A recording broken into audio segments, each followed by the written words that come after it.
their content and do not reflect the opinions of In Touch Radio or its staff. Those who are responsible for their content and do not reflect the opinions of In Touch Radio or its staff. Those who are responsible for their content and do not reflect the opinions of In Touch Radio or its staff. Those who are responsible for their content. Yo, what's going on, world? Welcome to the Life Malcolm Show. That's a new intro. Didn't hear my music and nothing like that, so y'all caught me off guard. I don't know, caught me. But look, I'm always ready. Aha! You thought you can't catch me slipping. One time for the Life Malcolm Show right here on In Touch News Radio. I am your host, Life Malcolm. And just got to give a huge shout out to the whole In Touch News family. Big thank you for making this possible every time we do it. The program's on every week, even if I'm not here every week. Had a great show last week, and I'll talk about that. But just really want to appreciate In Touch News Radio family, the In Touch News family, for making this a program possible. The reason why I changed it from just In Touch News Radio to the In Touch News family, because In Touch News is more than just radio. You know, they also in print, have been in print for a very long time. Pick you up a copy of the In Touch News newspaper and, you know, see what's going on, get you some funnies, see yourself in the paper if you've been in the right places. And so, yeah, definitely want to acknowledge the print and the air and the air love that they In Touch News family show us continually in this community right here. So big shout out to my main man DJ CEO and Mrs. DJ CEO, aka Tampa Bay Tammy. They are the ones who are behind the incredible In Touch News enterprise. And speaking of behind, let me give a big shout out to my main man behind the boards, making the magic happen right here before your eyes. He remains a mystery to many, maybe to most, and maybe some of y'all know exactly who it is. But for the purposes of the Life Malcolm Show, we're going to maintain the mystique and give a shout out to the mystery man who keeps making the magic happen behind the boards. And last but not least, of course, big shout outs to you for tuning in when you tune in, whether it's during the live broadcast later on when you can control the speed of the show at your pace. You can put it on pause and enjoy my smiling face or whatever it is. You want to rewind, fast forward, so whatever you do, you know that you can always check us out live on InTouchNews.com. You can check us out on the In Touch News Facebook page and the In Touch News YouTube channel. So go ahead and tune in live, later on. You can also call in at 813-444-9588. That is 813-444-9588. We'd love to hear from you. You can call in and we can, how they say, chop it up. Can chop it up. So I said I was going to say something about last week's show. Last week, I couldn't come into the studio, so I called a good friend of mine, Shergret Doss, also known as Greg Doss, also known as DJ Squid, and those of us who really know him, DJ Squib. And so I just really want to appreciate DJ Squib for coming through last week, hosting the Life Malcolm Show. I had an opportunity for the first time ever. I don't think I've ever been able to watch the Life Malcolm Show live. Usually when I don't come into the studio, it's because I'm tied up and don't even have the opportunity to watch the broadcast as it's occurring. Last week, though, I wasn't so tied up that I could not watch the program, and the In Touch News mystery man does a really good job at producing the show. I was just so impressed. I wish I was here, but I am here, but I was watching and I was like, damn, it looks good. And then we had Cassidy in the building with my man Doss. I just call him Doss, I had man Doss in here hosting and Cassidy in here making sure that the brothers stayed focused and on topic and gave the people some meat to chew on. It was a really good show. If you didn't catch it, you should go back and watch the broadcast. So really want to express extra special thanks to live and on air. I did call in and say it, but right now, right here, I just want to give a big shout out to my man Doss for holding it up right here on the In Touch News show, the Life Malcolm show right here on In Touch News. Really, really grateful. So you know how I do. I just kind of, unless there's a topic, and I mean I don't know. I it's so many topics, right? I guess we could come in here every week with a topic, but I don't know. I don't know. I like coming in sometimes and just telling y'all what experiences I had while between the last time we had an opportunity to sit and kick it together. And sometimes it'd be topics, but like what's a topic right now? I mean, I don't know. I don't know, something about the president. I don't know. It's topics, man. But it's starting to get mundane and boring, if you ask me. Just people talking about the same thing in different ways.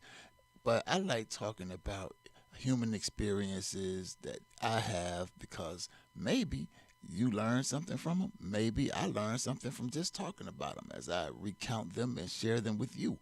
And so that's the kind of thing that Life Malcolm Show has been on mostly most of this year, and got on that because got real busy towards the end of last year, and so it wasn't coming in every week, and like just wanted to catch y'all up on stuff. Like, yo, this what happened, and so I kind of fell in love with that flow, that flavor. We're still gonna do some reading. We picked up on that. That's something that we learned right in front of your eyes. And as a matter of fact, it was on Dr. Martin Luther King Jr.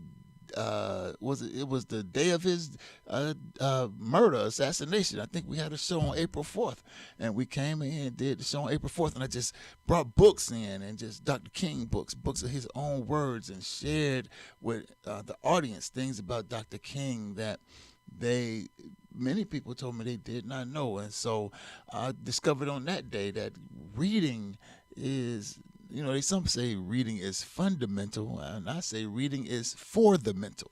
And so, we get to read and share with each other, and we're going to do that on Life Malcolm Show. But another thing, man, like I say, just coming in and kicking it with you, just kind of just telling you what goes on in the life of an African revolutionary lawyer, father, husband, son, all the stuff that y'all think about. There's a lot of stuff y'all don't know about me that I am, and I can't tell you either. But, I mean, all that stuff is mixed up into my experiences, the things I learn, the things I do. So just share it with you. Like, for example, I saw last week one of the saddest things I think I've ever seen in my life. And I've seen some sad things. Trust me.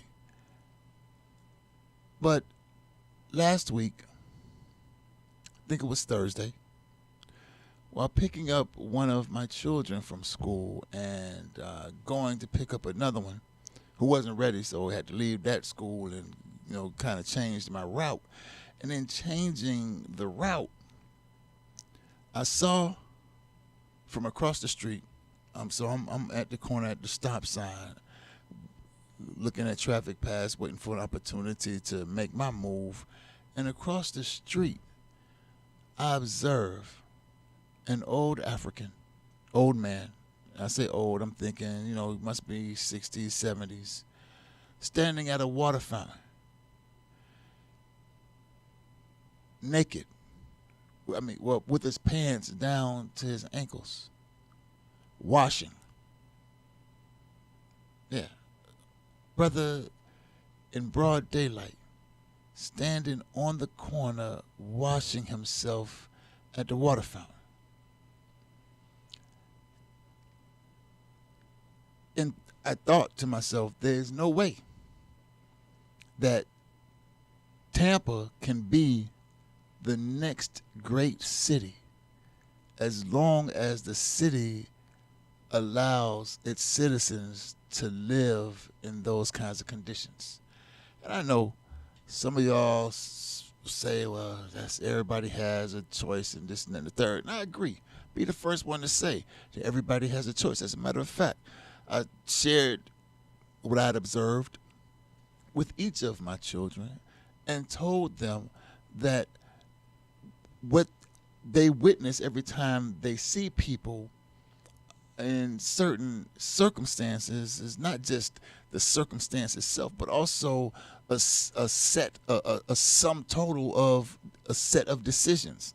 So, and I encourage them to make decisions so that it would be difficult for the superstructure to ever put them in some kind of situation where they have to stand on the corner and wash themselves in a water fountain. At the same time, while recognizing that individual decisions, each individual's choices lead us to, our lives are a sum total of our choices, and our choices lead us to, where we are. I cannot ignore, and only a fool could ignore, that there is a superstructure in place that creates the kind of oppressive environment where some people have and some people don't. Some people thrive and some people don't. Some people have bathtubs and some people don't. It wasn't always that way. The colonial capitalist social system requires the oppression of some so that others could enjoy the boon that life offers. And that's it. And it doesn't have to be that way. And nobody, let me say it differently, very few people today would disagree, if they know anything about history, that people that people have to oppress other people for society to function. Because you can look back in time and see that it was not always that way. Chairman Omali Yeshitela teaches that the reason that you have this oppressive apparatus called the state that manifests in itself as the court system, the police department, the probation officers, the city council, the school board, all these people who say the man was right there by the library. The man washing up at the water fountain was right by the library. But it's the state that says he can't go into the public library and use those resources to refresh himself, to clean himself without hassle or harassment from the state. That's the state. And Chairman Omali teaches that the state only becomes necessary at that juncture in history, in society, where you have those who have and those who ain't got. And that was that. And at the same time, I'm observing this and understanding our individual responsibility to make it impossible for the state to do these kinds of things to us. I also understand that we should not allow people to out of one side of their mouth claim to be the next great city, and in reality, not the other side of their mouth, set up in a reality that makes Tampa look like the next hate city, I guess. I mean, it's yeah. And then on that same kind of idea, I rode by the Jackson House, and some people call it like the Jackson Rooming House, I think. But listen, we're gonna take a break. I hear my music now, so I guess it means we got to take a break. So we're gonna take a break, listen to the Life Malcolm Show music, and after the break, we're gonna come right back, and I'm gonna talk a little bit more about how I experienced Tampa since we last talked. We're gonna chop it up. All right, then on the other side of the break.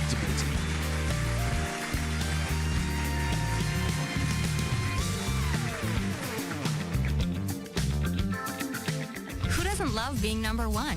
When your team's dominating the standings, or your favorite band rocks the charts at number one, it feels good, right?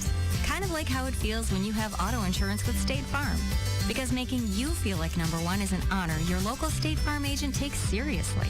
Through the good times and not so good, your State Farm agent's proud to be here to help life go right. Call Herman White at 961-6661. That's 961-6661. By now, we're all aware of the dangers of COVID-19. Like others with existing health issues, cancer patients are at a high risk due to their compromised condition. If you are newly diagnosed with cancer, your care likely can't wait. Moffitt Cancer Center is the best place for your cancer concerns and to provide guidance to help you plan your next steps. We're here for you. Call 1-888-456-2839 or go to moffitt.org/here-for-you. Hi, I'm Angela Birdsong, and during the week, they call me the Medicare lady. I help people successfully transition onto Medicare, sometimes Medicaid. I also help people with life insurance, long-term care insurance, and annuities. Please do not try to navigate Medicare without me. It's complicated. 813-476-4837. Jazz at Miss Connie's House is brought to you by Ray Williams Funeral Home, providing the highest quality, professional, and caring service for your family. Call Jeffrey Rhodes at 813-253-3419. That's 813-253-3419. Or visit him at 301 North Howard Avenue, Tampa, Florida. Ray Williams Funeral Home, for the finest care and quality service.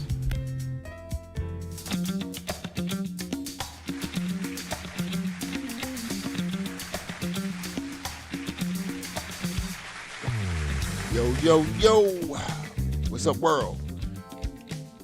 Back again right here on the Life Malcolm Show. I'm your host, Life Malcolm. The call-in number is 813-81. No, that's not. It's 813-444-9588. I say my cells so much, I was just ready to rattle it off. But the call-in number for this show is 813-444-9588. And you should call in, man, and say some things if you got something to say. Over the break, I was just kind of wrapping up with the mystery man behind, makes all the magic happen back there, and saying that, it's I showed him the picture of the brother because I had to take a picture of the brother, because anytime anybody in the city, the mayor, the city council, the city, whoever, anybody from this organization that has $1 billion at least. That's what they put in the budget, $1 billion to work with. And they can't figure out how to make sure an old African don't have to wash his ass at the what they call the water fountain. They can't put up bathing stations for the homeless. You see the homeless population in Tampa, and so many of them are older people and what have you. And the city's response is, some kind of harshness, put the police on them, something like that. As a matter of fact, just the other day around the corner from where the man was washing the water fountain, the people who park their cars under the interstate, and sleep in their cars, and they set up tents. It's like a whole apartment. They got tents and little cooking stations and what have you under the interstate, and the police will come through there with these people just trying to live, and harass them and sometimes handcuff them and turn the stuff over and push them out. It's really sad to see. And my thing is it's impossible for me to believe that in 2023, a city that touts itself as something like America's next great city is incapable of coming up with a way to make sure that even the worst of us don't have to live like that. Even those of us who are doing our worst, who are at our worst, at our lowest point. If we lived in such a great city, we would have a certain a standard of living that didn't require us to lose all dignity, and we just don't see it. And I'm sure it can happen, yo. $1 billion is a lot of money. You know, it's a lot of development going on around here. It's a lot of empty buildings around here.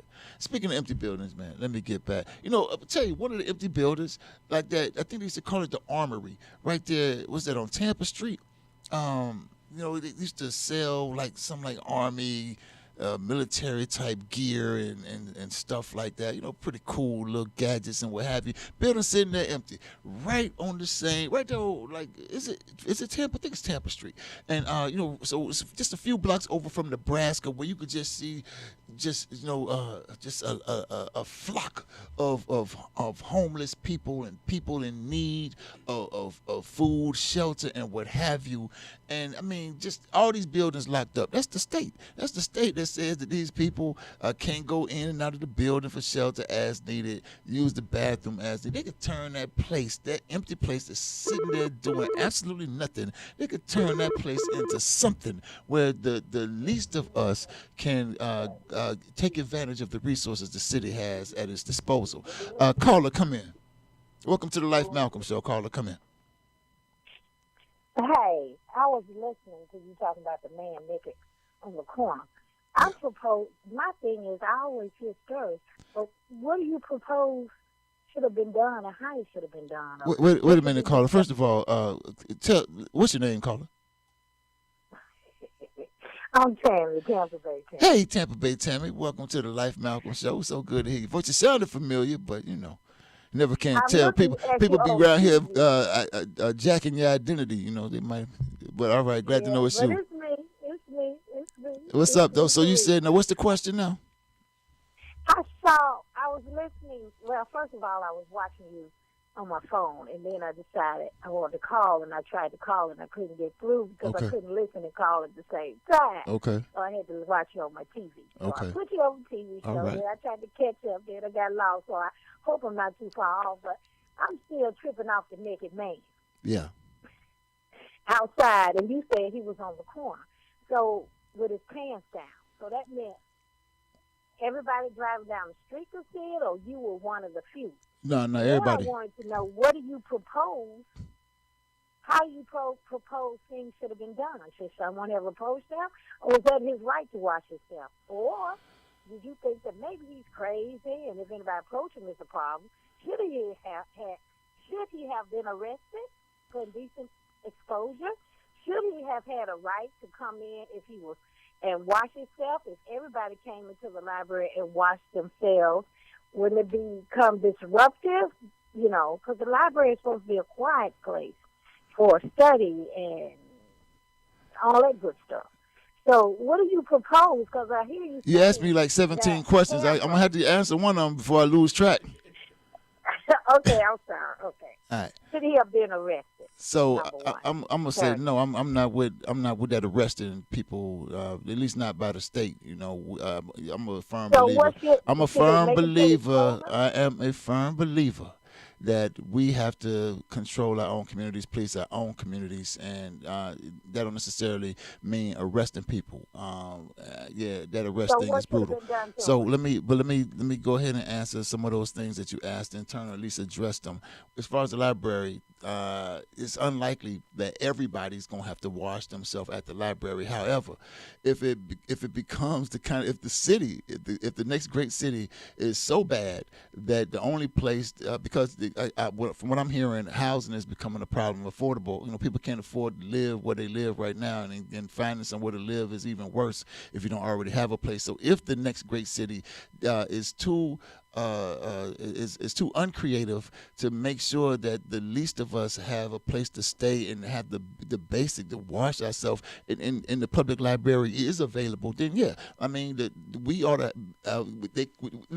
They can run parades like the MLK parade and the Gasparilla parade. They can figure out how to get all those people in some kind of order and following some kind of rules and what have you. And if that's what we got to do at the library to make sure that people don't have to just humiliate themselves because they need to wash themselves, then that's what we got to do. I mean, you know, hell, who reading a book in the library these days anyway? I mean, I've stopped by the library from time time to time. And the library is what it was when you and I, grew up. So people, the library, let's bring it back to reality, because it isn't going to, everybody's not going to be watching themselves. But if there's an emergency situation or urgent situation where the brother, who knows, maybe the brother had, something happened to the accident, as people might call it. I would say it differently if it was nighttime. So, but maybe he accidented on himself and he needed to get clean.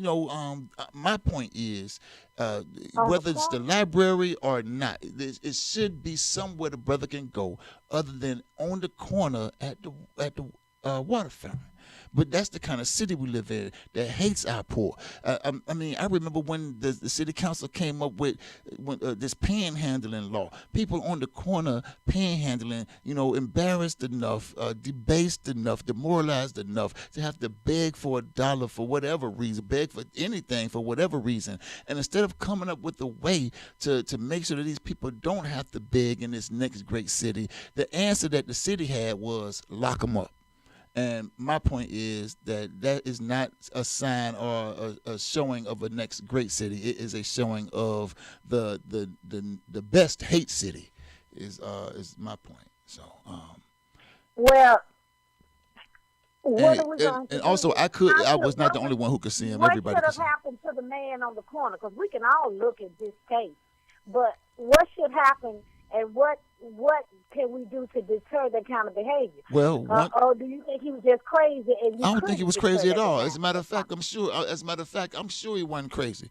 Can't nobody wash themselves like that with that kind of. He wasn't acting a fool. He was washing himself in a careful, cautious, doing the best he can to get out the way kind of way.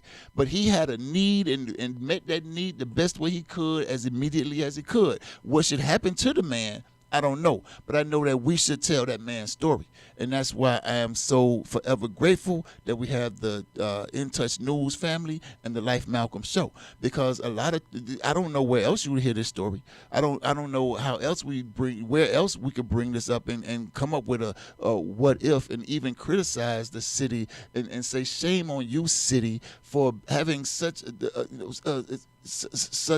disdain and for our homeless and our elderly, especially in the African community, that we leave them to such dire situations. And so I think that's what we have to do. We have to tell the story and criticize the city and demand that people who call themselves citizens of the city not only expect better, but demand better from the city, from the mayor, from the city council, and from the rest of it. Well, I don't quite agree with that one. And me and you don't disagree much, but I don't quite agree with that. Well, what do you think should happen? Like you say, when you tell your children, life is about choices. What do you think should happen? Make the choices so you don't have to choose to be like that. But if anybody who stand out on the street and watch themselves for whatever reason, don't try to go to a gas station or something else. They're either off or it just can't happen. So what do you think should happen to the man? He probably should have been Baker acted or whatever they said. He evidently has a challenge, because I think most family members will help their family unless the family member has done something or they can't get them to change, or they're strung out on drugs. Or most times the doors are open, and most times people open their doors over and over and over before they close their doors and decide, no, well, I'm sorry, I can't deal with this, and you've had umpteen million chances, so you're not allowed in my home anymore. See, I've been down that road before, because I'm the kind of always trying to help somebody. But once you go too far, you have to cut them off. So when I see a man on the street, and unless everybody in his family is dead, I either figure you weren't no good to anyone, you weren't nice to anyone, no one saw fit to be nice to you, because some people aren't nice to you until they need you. Well, I would say they have done so much that people don't open their doors. I would say, Tammy, anymore. I would say that, the state still, again, that superstructure has a powerful influence. Like Malcolm said, they'll have you thinking that your enemies are your friends and that your friends are your enemies.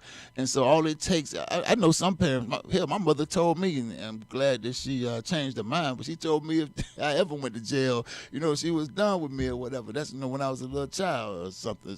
She should have told you that. Yeah, she did. But I've been to jail a lot, and she's still, she's still down with me. She's not done with me. She's down with me. But I'm saying, but that's not everybody's reality. The state will make people disown their family because the person did something that the state say you're not supposed to do, which is absolutely, ridiculous. Well, listen, I'm gonna say this. I saw a woman as I walked to the courthouse. No, actually, I was leaving the courthouse. As I walked out of the courthouse, she's just standing up on the side, right in front of the courthouse. Like when you walking down Twigs, just a few, I would say maybe 20 feet from the door, she's standing up pissing up against the wall. I mean, people, if you got to go, you got to go. And you can't go in the courtroom with all your stuff because you got, she a bag lady. She can't take all the bags, and then she got to go. But that's the kind of thing. Tampa has enough money to put, and enough homeless people to implicate a demand. Put porta potties out there, man. Give the people some dignity. The hell with all these scooters that they keep leaving all over the place in front of the house. Put some porta potties out there. Let the porta and pay somebody to take care of them around. Create some jobs like that. Take care of the homeless. Give them some dignity. Now, there you go. There you go, Life Malcolm. I wanted to hear your solutions because what I know about... Well, you asked what to do with the man, but... Malcolm that I have. Yeah. Watch. I know that you may be political yourself one day, whether you decide to or not, because that's just who you are. And some people don't see themselves how others see them. So I already know, or I already think I know the road you're going, whether you know you're going that road or not. Right on. So I hear you complaining about the state or the city and all this, but something has to be done, and that was unacceptable behavior. But you came up with something. We need some more public outdoor restrooms. And we coming up on a break. You can stay on the phone, but we got to go to break and pay these bills. So we'll be right back on the Life Malcolm Show. I didn't hear the music. Okay. Hold on.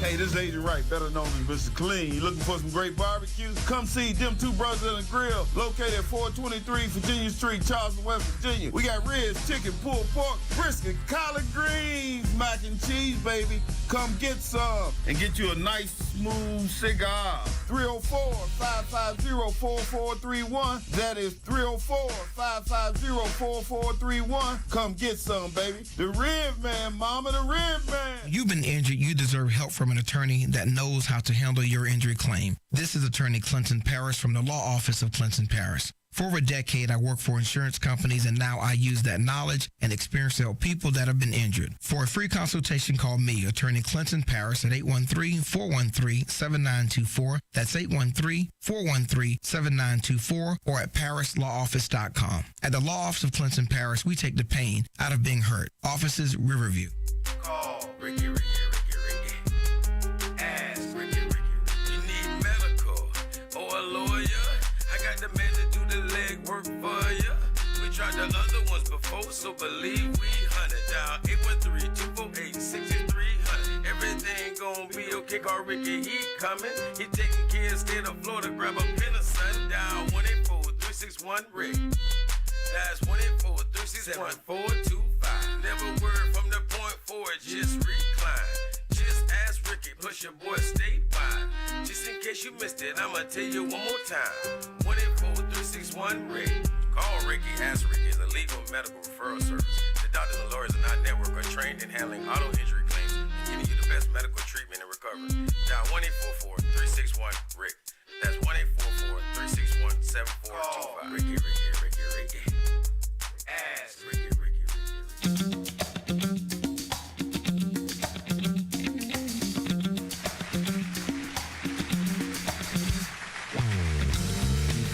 Yo.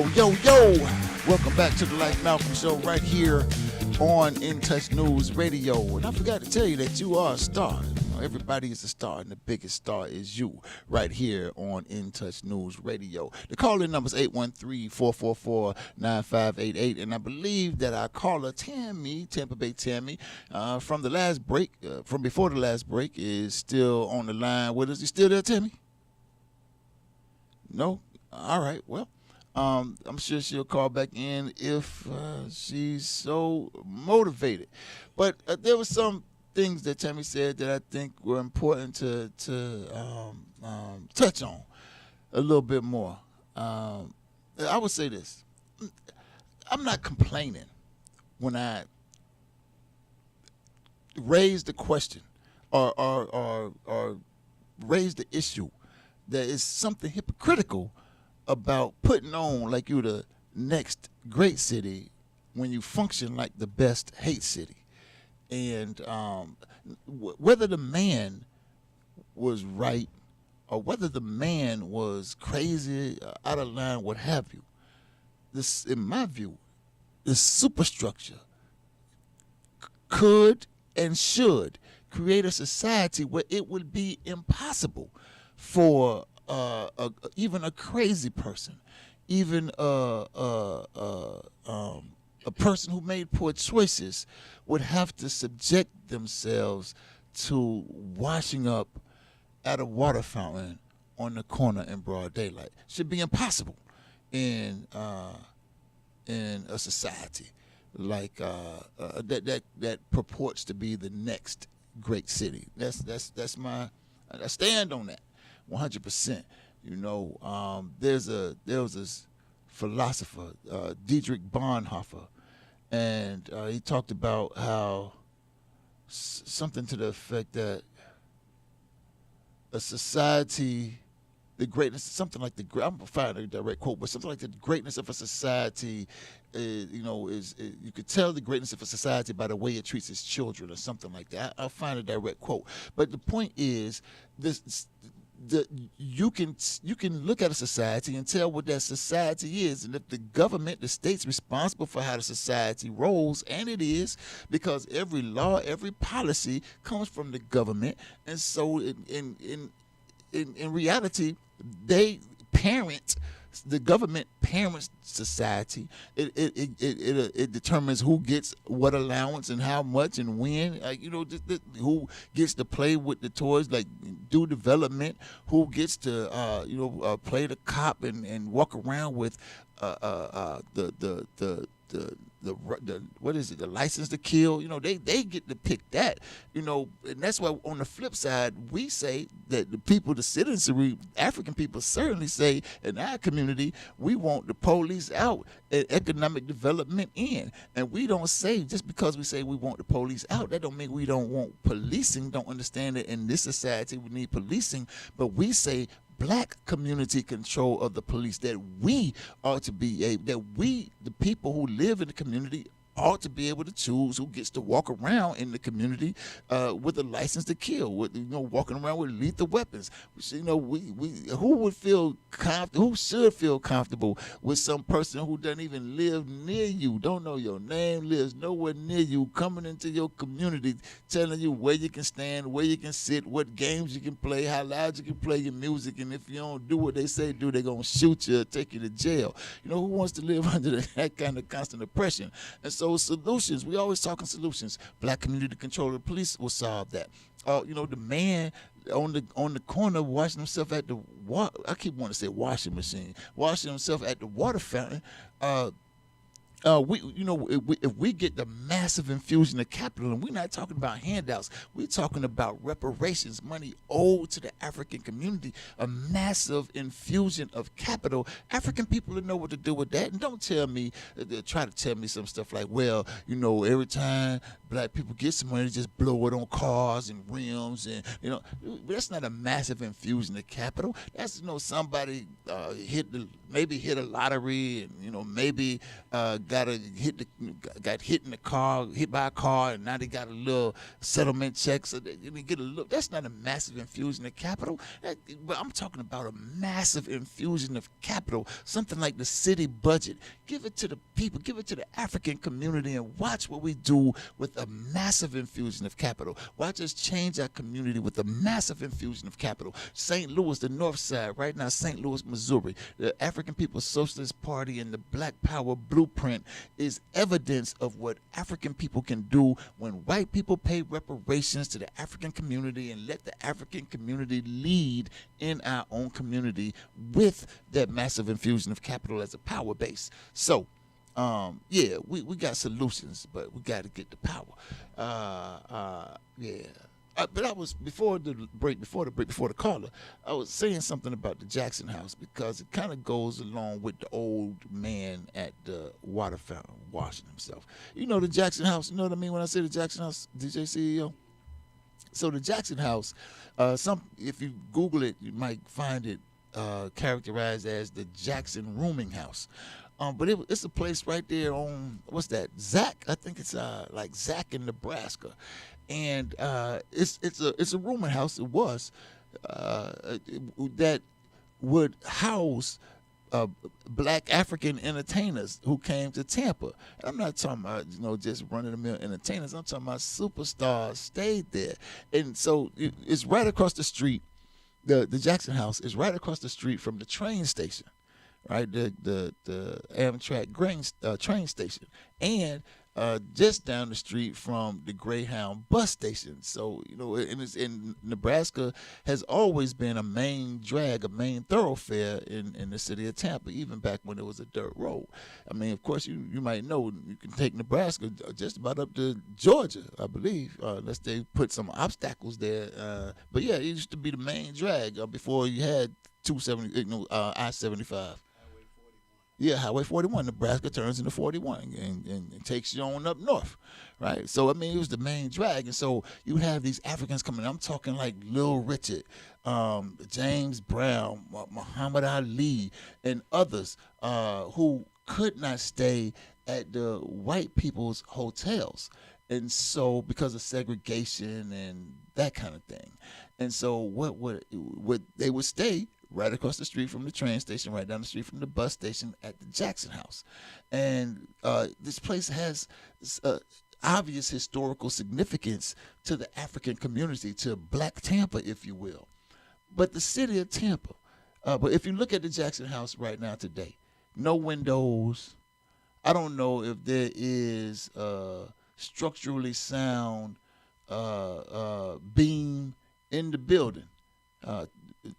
Stud in the building. I mean, it just run down, raggedy, looks like it needs to be torn down before the next hurricane comes and blows the house all over the place. That's it just in terrible disrepair. And it is a microcosm, exact image, precise reflection of how the city of Tampa cares about its black population, in my view. Because if they cared, if I'm not saying they should care. I'm not saying that they should. I'm not saying they should care about us. I'm just saying it's a reflection. So if they say they do, you can say, well, what about the Jackson House? Never mind all of our communities they destroyed with the interstate, separating us from each other with the interstate, snatching homes with the interstate. Never mind that for the purpose of this, Jackson House analogy. Never mind the destruction of Central Park, the destruction of North Boulevard homes, the destruction of Tampa Park, the destruction of Ponce de Leon, and the destruction the systematic destruction of College Hill, and now, just hanging on the ongoing destruction of Robles Park. Never mind that as evidence of how Tampa feels about its black people. Never mind that. Evidence, they done erased most of the evidence. You can't even see the evidence. It's been replaced by beautiful buildings and stores and condos. So you can't even see evidence that those those homes and those communities existed. But we still have the Jackson House standing right now to remind us exactly how Tampa feels about Black Tampa. If you look at the Jackson House, you'll understand why it's an old man, an old African on the corner washing himself at a water fountain. If you look at the Jackson House, you can understand why this old African woman with all these bags, who every time I see her walk down the street, that holds her head up high. You hear me? But when she had to go and pissed right on the side of the courthouse in front of the camera.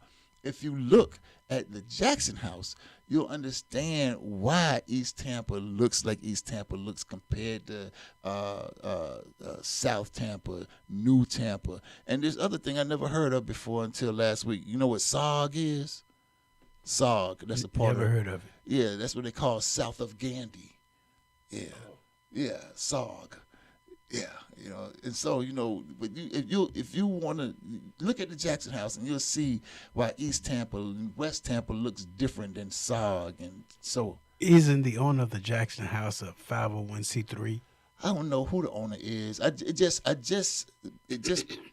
haven't they been trying to get money to rehab that place? There was a brother who claimed to be the grandson of the woman who at least ran the house. I'm not sure if she owned the house or ran the house. I can't remember the brother's name right now. Bald-haired brother, slender fella. And he used to come to a lot of meetings and ask for the community and the city to do something about the Jackson House. That was maybe 20 or so years ago. That's when I first learned about the Jackson House. And so I don't know, but I just saw it the other day. I was hanging with a... Isn't it also a valuable piece of property downtown? Oh, yeah, absolutely. Absolutely. They're waiting for the Jackson House. They're waiting for a reason to completely obliterate the Jackson House and take the damn land. Yeah, just like they did with Central Park. Listen, there's this thing. You ever heard the term benign neglect? You heard that term before, benign neglect? I never heard that term before until a few months ago. I was in St. Louis, and Chairman O'Malley brought it up as we rolled through St. Louis, Missouri, and looked at all of the benign neglect on the north side, where these colonizers, these people who sit in offices, will allow communities to become so dilapidated, so blighted, that they're almost uninhabitable. The buildings are almost uninhabitable. The merchants are all gone, so there's no commerce.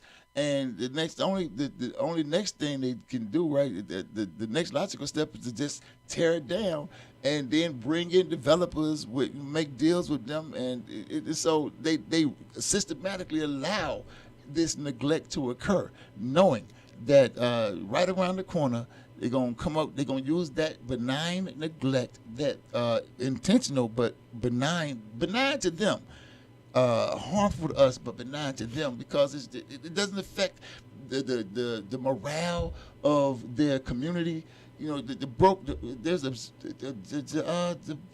the mayor used to be police chief one time, and she in this town hall talking about maybe her biking while black policy, or why she always running up on Africans, had her soldiers running up on Africans all the time for some kind of code enforcement violation, minor as they might have been. And she said, well, you never heard of the broken windows theory or something like that? I'm like, instead of roping up the people, fix the damn window. But these people understand. The whole broken windows idea is if you have a community where there are broken windows, in houses or what have you, that brings down the morale of the community, which then in turn foments crime and chaos in the community. So if that's the case, you got this Jackson House standing there with all kinds of broken windows, missing windows, and the rest of it, and knowing full well about the broken windows theory and how it can demoralize and drag down the morale of a community. You let it sit right there. Won't repair, won't start repairing. And all these Africans, it's a lot of Africans, would be happy to work. I see them with signs. They don't just say, give me $1. I see them say, we'll work. I can do this, I can do that, can work, will work. Get them. If African people under the leadership of the African working class and the science and the theory of the of African internationalism, the African People's Socialist Party that put down the Black Power blueprint, give us a massive infusion of capital, give us a budget. We could figure out how to fix the Jackson House and raise the morale of the community. Since over 20 years, the city, with all the geniuses they have on the council and the CRB, the CRA, whatever the hell they call it, none of those people figure it out.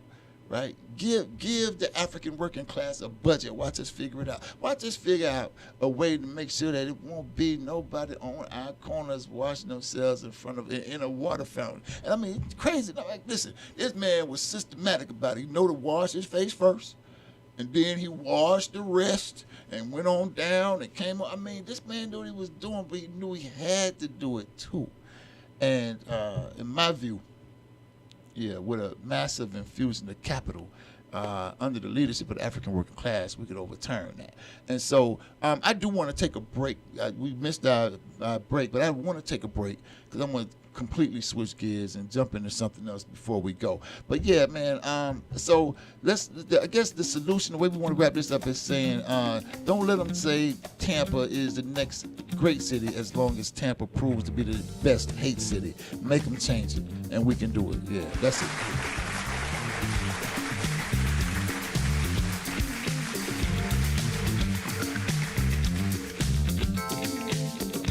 Hey, this is Agent Wright, better known as Mr. Clean. You looking for some great barbecue? Come see Them Two Brothers and a Grill, located at 423 Virginia Street, Charleston, West Virginia. We got ribs, chicken, pulled pork, brisket, collard greens, mac and cheese, baby. Come get some and get you a nice, smooth cigar. 304-550-4431. That is 304-550-4431. Come get some, baby. The Rib Man, mama, the Rib Man. Who doesn't love being number one? When your team's dominating the standings, or your favorite band rocks the charts at number one, it feels good, right? Kind of like how it feels when you have auto insurance with State Farm. Because making you feel like number one is an honor your local State Farm agent takes seriously. Through the good times and not so good, your State Farm agent's proud to be here to help life go right. Call Herman White at 961-6661. That's 961-6661. By now, we're all aware of the dangers of COVID-19. Like others with existing health issues, cancer patients are at a high risk due to their compromised condition. If you are newly diagnosed with cancer, your care likely can't wait. Moffitt Cancer Center is the best place for your cancer concerns and to provide guidance to help you plan your next steps. We're here for you. Call 1-888-456-2839 or go to moffitt.org/here-for-you.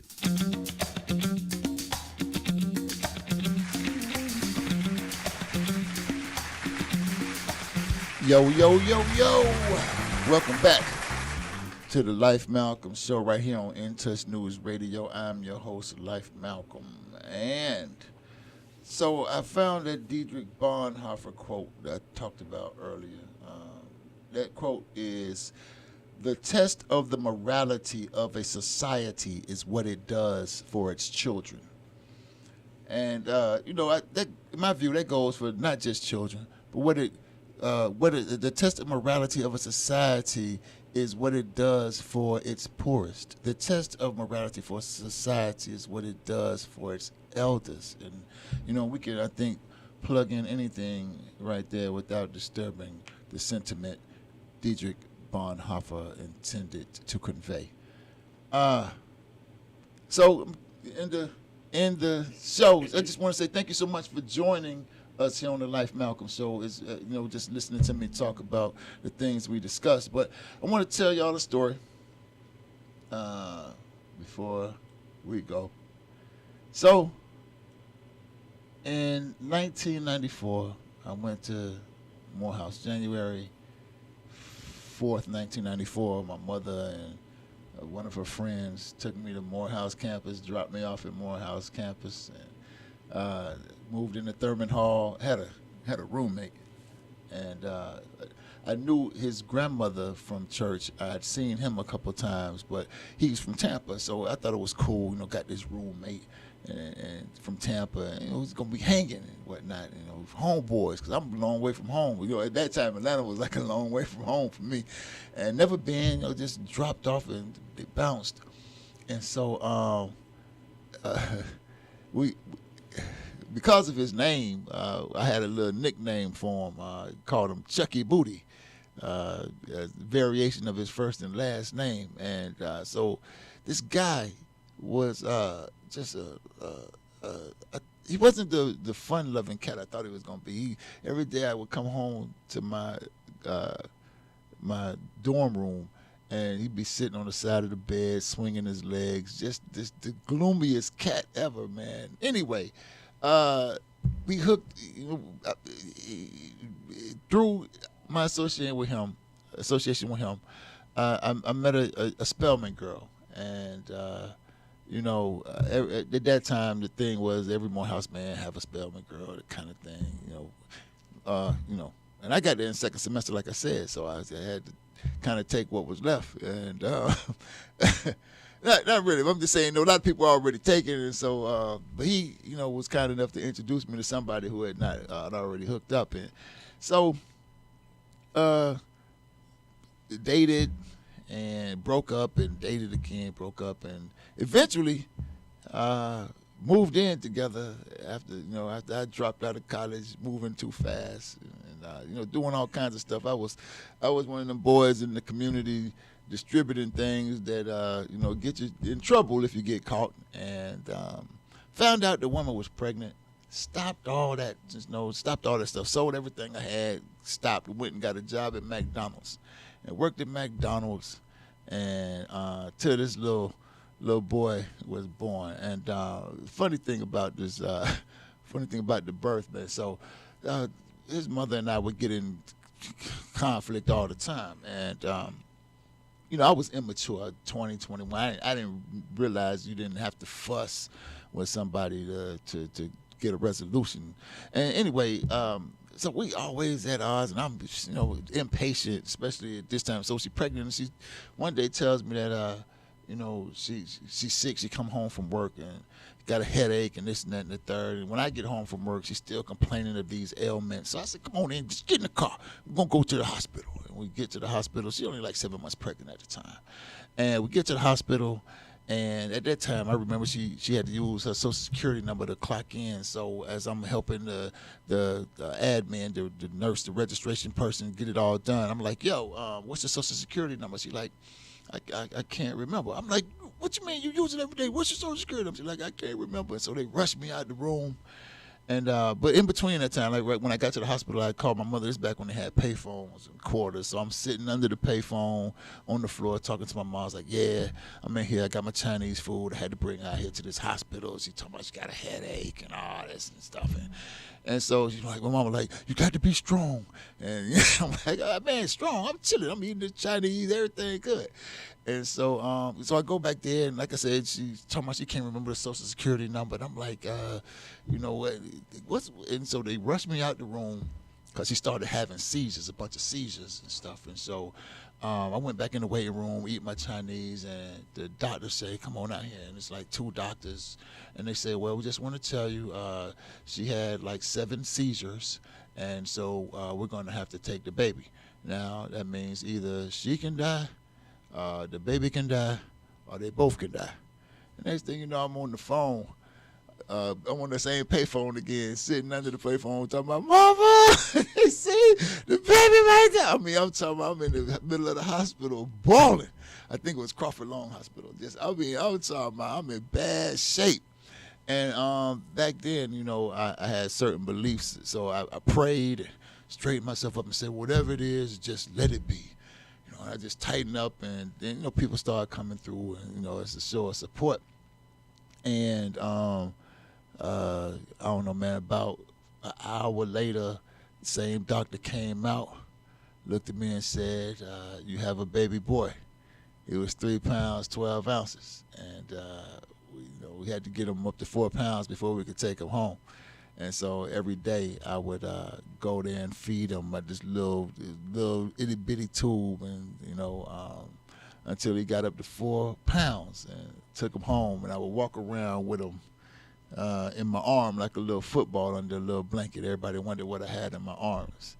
And that was 27 years ago come May 7th. Yeah, and as some of you know, Young Life ain't here no more because bandits came to my home and shot him and killed him. And but we still celebrate his life, his birthday, and his legacy through me. I'll tell you, like, I guess I told a story in the beginning because I wanted you to know the boy came into the world making me a better man. I went from being a drug dealer to a worker at McDonald's, and then a construction worker, and then a college dropout, just to maintain a family man. And then went back to school, got a few degrees, became a lawyer, and all that stuff is centered, rests right on the pedestal that Young Life fortified for me in his short 18 years on earth. And so I really appreciate you, Young Life. Happy birthday, and really miss you, man. You would be having a ball right now if you could be here. But happy birthday, man, and thank you all for listening and allowing me to tell y'all the story. And I got a lot of Young Life stories. I'm going to tell y'all some when we come back next week. But until then, though, to be continued. It's the Life Malcolm Show.